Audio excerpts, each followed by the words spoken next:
Этот, получается, трап, он для каких самолетов предназначен? Он предназначен для всех основных самолетов, включая там на определенное расстояние подходит сам трап, и потом уже сама площадка выдвигается. Это на месте, вот со ступенькой. Все. Это А вот это основная двигается, часть. да? А вот это под ней начинает уже выдвигаться. Вон как интересно. Слушай, ну классно, молодцы. Получается, вы единственные в России, кто это делает. Да, мы единственные. И опять кто город делаем. МИАС. В общем, в следующий раз, когда будете садиться на самолет, обратите внимание, чей шильд на трапе. Константин Про. Про технику, про предприятия, про людей.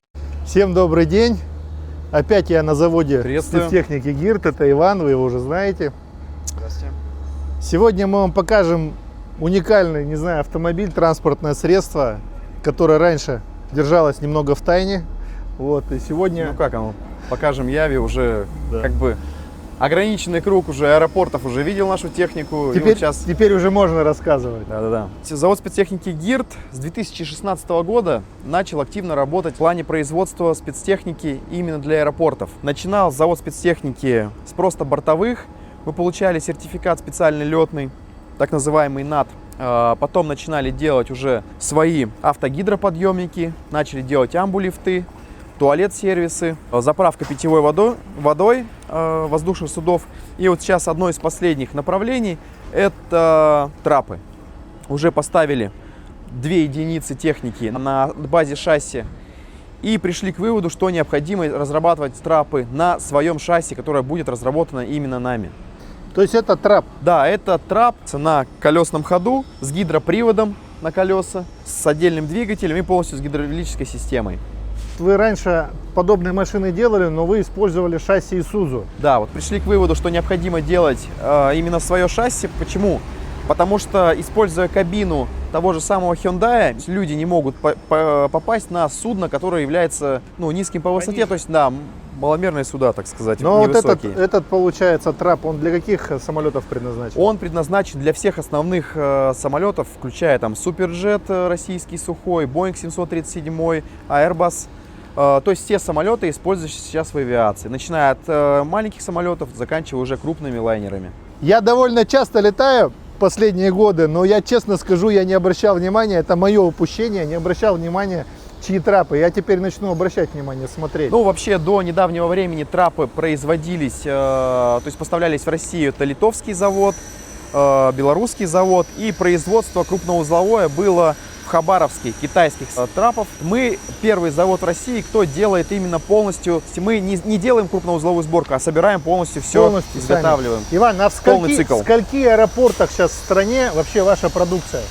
Вообще, начиная с 2016 года, как я сказал, мы начали аэропортную тематику изготавливать.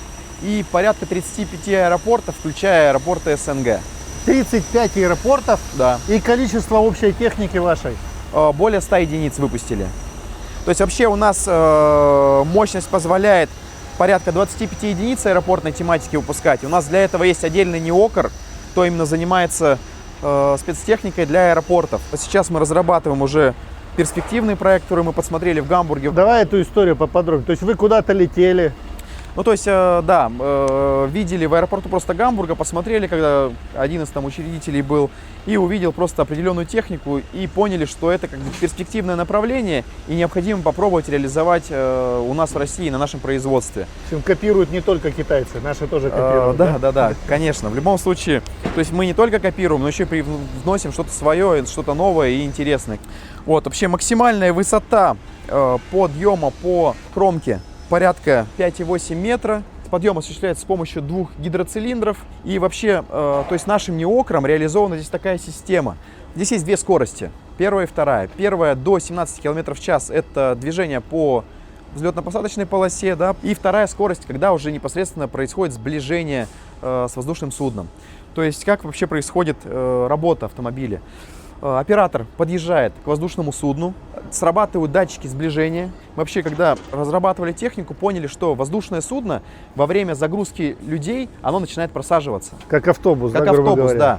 И, соответственно, необходимо что было? Чтобы сам трап во время загрузки тоже вместе с воздушным судном тоже немного опускался. И здесь данная функция реализована. То есть он этими датчиками отслеживает, да? Здесь реализовано, как мы внутри организации называем, машинное зрение. То есть в чем оно заключается? Все происходит в автоматическом режиме.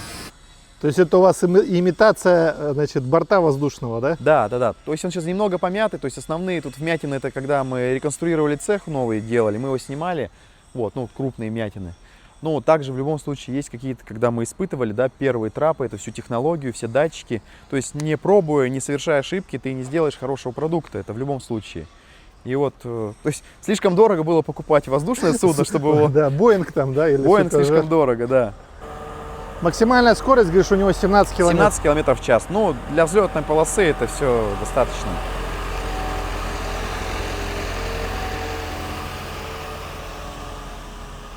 Мы немножко переместились на задний двор, скажем так, потому что тут потише. Да-да-да, Вот. там работа кипит, Да. работы много. Мы остановились на машинном зрении, ты рассказывал, что трап должен просаживаться вместе с самолетом. Оператор подъезжает к воздушному судну, переключается на вторую скорость, да, которая там максимальная скорость там 1,5 километра в час, и уже происходит сближение с помощью машинного зрения Автоматически. в автоматическом режиме. То есть оператор выбирает тип воздушного судна на дисплее там компьютера, потом дальше покажем, и уже в автоматическом режиме происходит подход трапа, выдвигаются опоры, то есть автомобиль, то есть здесь стоят система, то есть здесь стоят гидроопоры, то есть их 4 по периметру аутриггера. они просто вниз идут. Они вниз опускаются, датчики стоят отдельные, да, отжимаются аутриггеры, и происходит уже работа самого трапа, то есть он из двухсекционной, это основная лестница идет, да, и вторая выдвижная вместе с площадкой подходит уже к воздушному судну. Иван, я так понимаю, что площадка-то все-таки выдвигается, вот они движители стоят, электрические уже, да? да. То есть непосредственно контакт с самолетом происходит вот за счет вот этих То есть вот... выдвижение, да, Да. на определенное расстояние подходит сам трап, и потом уже сама площадка выдвигается на необходимую длину. То есть тут самая проблема — это именно касание с самолетом. Никому не хочется покупать себе Боинг, как бы, поэтому здесь очень строгие правила. Почему мы перешли именно на свои трапы? Потому что плавность хода достигается только на гидравлике. То есть на обычной какой-то коробке, да, невозможно более плавно подойти и регулировать именно подъезд. То есть у вас привод гидравлический на колесах? Да, здесь на колес, здесь в данном случае получается привод идет на заднюю ось и привод гидравлический. Но это вообще система аварийного опускания.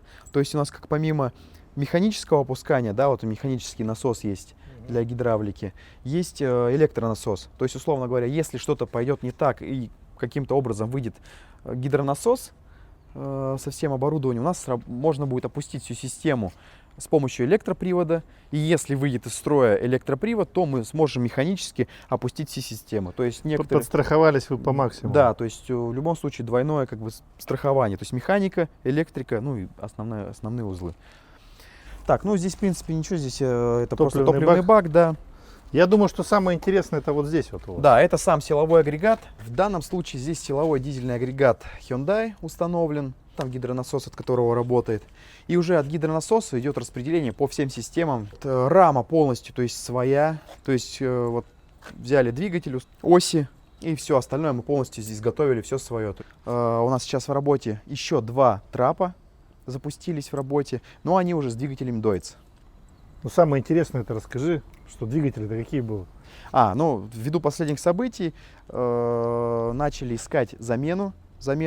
Нашли замену, вышли на руководство завода ЕМЗ, и у них есть малогабаритные двигатели ЕМЗ. То есть они нашли старые чертежи, которые они для кого-то разрабатывали, старые двигатели, и они будут готовы, то есть изготавливать такие, так сказать, небольшие двигатели. Вот, может быть, кто-то будет осведомленный смотреть, потому что я, честно говоря, не знаю, что ЕМЗ делает меньше двигатель, чем ЕМЗ 534, а я так понимаю, что этот движок еще меньше. Да, да. Вот. Напишите в комментах его обозначение, мне самому будет интересно по интернету посмотреть, что за движок делает ЕМЗ. Ну, вернее, планирует. Как Иван мне до этого сказал, что в октябре месяце, да, уже завод готов обеспечить потребителя этим двигателем. Да, да, да. Вообще трап рассчитан на количество человек порядка 72. То есть в целом 72 человека. 72 человека, да. Вообще, когда проводили испытания с сотрудниками Росавиации, то есть необходима была задача сымитировать это все количество. Необходимо было, чтобы на передней площадке было порядка 25 человек сымитировать на максимальном вылете. То есть общая длина получается 11 метров. То есть он вот вперед полностью выдвигается, да? Он, то есть помимо как вверх, он еще вперед А он же еще и назад выдвигается, так по-моему, или нет? Как? Вот сюда вот ну, не выдвигай. А, нет, то есть... Не, а всё, как он всё. назад-то будет выдвигаться? Он же, получается... Подожди. Вот эта часть же куда выдвигается? Или эта часть на месте остается? Эта часть как раз вот... А, получается, выдвигается, Это подожди. на месте, вот со ступенькой. Все. Это А вот это основная часть. двигается, да? А вот это под ней начинает уже выдвигаться. Вон как интересно. И на ней уже площадка То есть установлена. это остается на месте, а вот это вот двигается. Вот, и нужно было сымитировать на максимальном выдвижении 25 человек. Был риск, то есть что может опрокинуться. Но так как мы все проработали, продумали, и мы прошли эти испытания успешно. Константин Про. Про технику, про предприятия, про людей. Вот сейчас будем показывать именно выдвижение на полностью 5800, то есть на максимум. 5800 это высота у него такая? Да. Ну, по Ничего себе. нижнюю, по подставке получается. Понял. И вот как раз нужно было испытывать, то есть на максимальной высоте порядка 25 человек должно было устоять на верхней кромке, получается, на верхней площадке. То есть видите, что здесь центр масс уходит за кабину, то есть есть вариант опрокидывания. И то есть мы разработали вначале теоретически, и потом доказали это все практически, что у нас все хорошо, все соответствует нормам именно Росавиации всего. Вот почему стоит дяденька всегда или тетенька и не пускают сразу всех в трап. Теперь вы поняли, да? Ну, у трапа вообще... Да, не обижайтесь на них, когда они вас в следующий раз самолет всех не пускают, а ждут, когда пройдет как бы часть людей. Вот. Но в любом случае запас прочности здесь большой, да, по устойчивости, по количеству человек. Вот. То есть ступеньки здесь все антискользящим покрытием покрыты. Все подсвечивается, весь вход трап подсвечивается. Вот эта лента светодиодная. Да, диодной лентой. Так, здесь у нас Аккумуляторы. АКБ, да, аккумуляторы.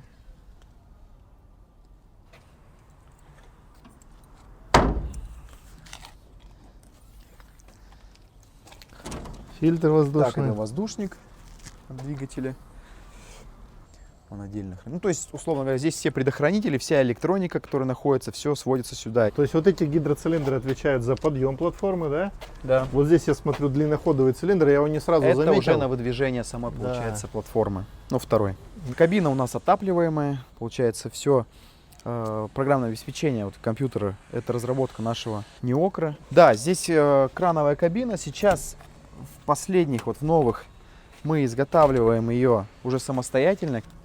Здесь вот все компьютеры как раз, да? Да, здесь как раз управление, потом дальше покажем, когда будем осуществлять имитацию погрузки.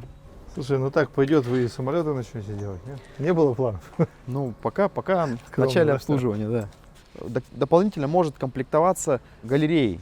То есть это галерея для защиты от внешних факторов, от снега, от дождя людей, когда они заходят уже на трап, выходя из автобуса. Вот Константин сейчас, ведущий конструктор, подошел, Павел, кто как раз занимался разработкой данного автомобиля, да, трапа. Стыковка идет бесконтактная, благодаря передним датчикам. Ну, То есть вот эти вот датчики, получается, вот их пара.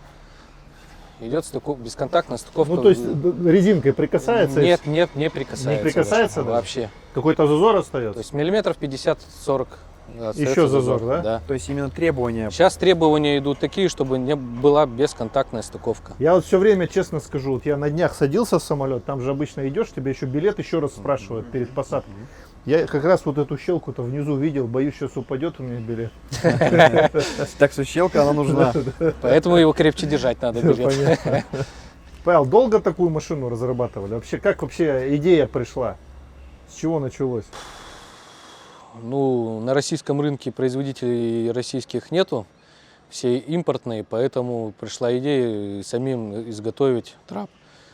То есть опытный экземпляр где-то года 2 делался. Ну, то есть, получается, если первый вы сделали в 16-м, да, то в 14-м году... В 16-м мы Нет, в начали вообще 16-м именно аэродромную начали. тематику занимать. А потом уже в 18-м, по-моему, в 19-м году мы Его начали в разрабатывать. 18-м вообще проектировать, в 20-м его как бы закончили. Сейчас вообще цикл производства порядка 4-6 месяцев на трап. Да. Да, здесь также, как говорится, по автомобилю везде полностью идет освещение рабочей зоны. Это как подсветка вот над кабиной, точнее фара над кабиной автомобиля, влагостойкая. И также подсветка вот этой рабочей зоны, где подходит как раз рабочий орган, это сама площадка. Ну, я уже сказал, что подсвечивается сзади сам вход на лестницу, да, и сама эта зона. сейчас запустили автомобиль. Это камера передняя получается, да? Да, передняя камера. А задняя как? А задняя при включении задней скорости. А, вон как. А это что за зеленые штуки там? Это ограничение подъезда. Это как парктроник. Да, типа получается? парктроника. Так, сейчас для установки трапа нажимаем смену экрана. Выводится дисплей управления трапом.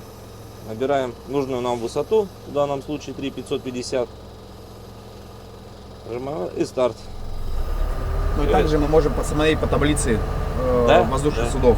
И то есть выставляем нужную высоту, и он уже трап Я автоматически. сперва подумал, тут название самолета вводишь, он тебе сам. А тут все-таки просто высоту надо. Высоту, да. Сейчас он выставляет нужный угол, и затем уже будет выдвижение лестницы на определенную Вот высоту. пошло как раз. Угол вначале подняли. То есть он сам. да, да, он да. сам. Что щелкало? Это стопора. А, тормоза щелкают. Да. Все, выставился, Да, да? то есть мы подняли угол определенный и выставили лестницу. То есть мы сейчас 3550 вот тут высота. Да, сейчас высота здесь, но здесь сейчас немножко меньше, потому что когда он нажмется на утриггерах, он будет 3550. Сейчас где-то, 3400, 3450. То есть мы сейчас под какой, получается, самолет примерно под стандартный поставили? Ну, под наш. А под наш самолет. А у вас какой тут? Сейчас посмотрим, что у нас есть похожее. Так. Ну, вот 3460. Короче, DS8. 737, а вот DS8. Да. Сейчас на какой скорости ты будешь подъезжать уже? Вначале на первой, на максимальной, а когда уже при приближении включим Да, минимальную сейчас на скорость. максимальной, потом на минимальной. То есть плавность хода, видите, да, что за счет как раз гидромоторов осуществляется плавность хода. Сейчас переключаем на первую скорость.